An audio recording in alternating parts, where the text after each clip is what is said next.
RFI Afrique. Les troupes gouvernementales de la République démocratique du Congo ont repris le contrôle de la télévision publique après une attaque par un groupe de jeunes armés qui voulaient lire une déclaration à la télévision nationale. Le porte-parole du gouvernement, Lambert Mende, a déclaré que la situation était désormais sous contrôle après que les forces de sécurité aient été déployées pour contenir 2 autres attaques sur l'aéroport international et une base militaire.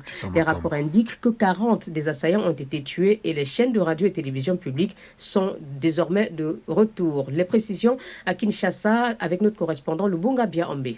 Bravant la pluie qui tombe sur la capitale, des centaines de Quinois, pour la plupart des vendeuses du marché central, sont pressés de regagner leur domicile pendant que la tension est encore perceptible à Kinshasa. De son côté, le porte-parole du gouvernement vient de dresser un premier bilan d'une trentaine de morts. Une vingtaine d'assaillants s'en étaient pris à l'état-major général de l'armée dans les hauteurs de Mbinza. Les forces de sécurité en ont tué 16. Une trentaine d'entre eux s'en étaient pris au quartier général de la radiodiffusion-télévision nationale congolaise, la RTNC 1. 8 d'entre eux ont été tués et 3 capturés.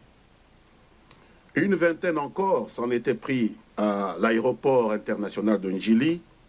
La moitié, c'est-à-dire 10, a été tué. Lambert Mende est intervenu sur la deuxième chaîne de la radio-télévision nationale, car apparemment la première chaîne n'est pas encore totalement sous contrôle des forces loyalistes. C'est en effet depuis le matin que des hommes en tenue civile ont pris d'assaut les studios de la télévision. Ils ont interrompu un programme en direct et dans une confusion totale, ils s'apprêtaient à faire une déclaration dans laquelle ils accusent le président Joseph Kabila de travailler pour le Rwanda.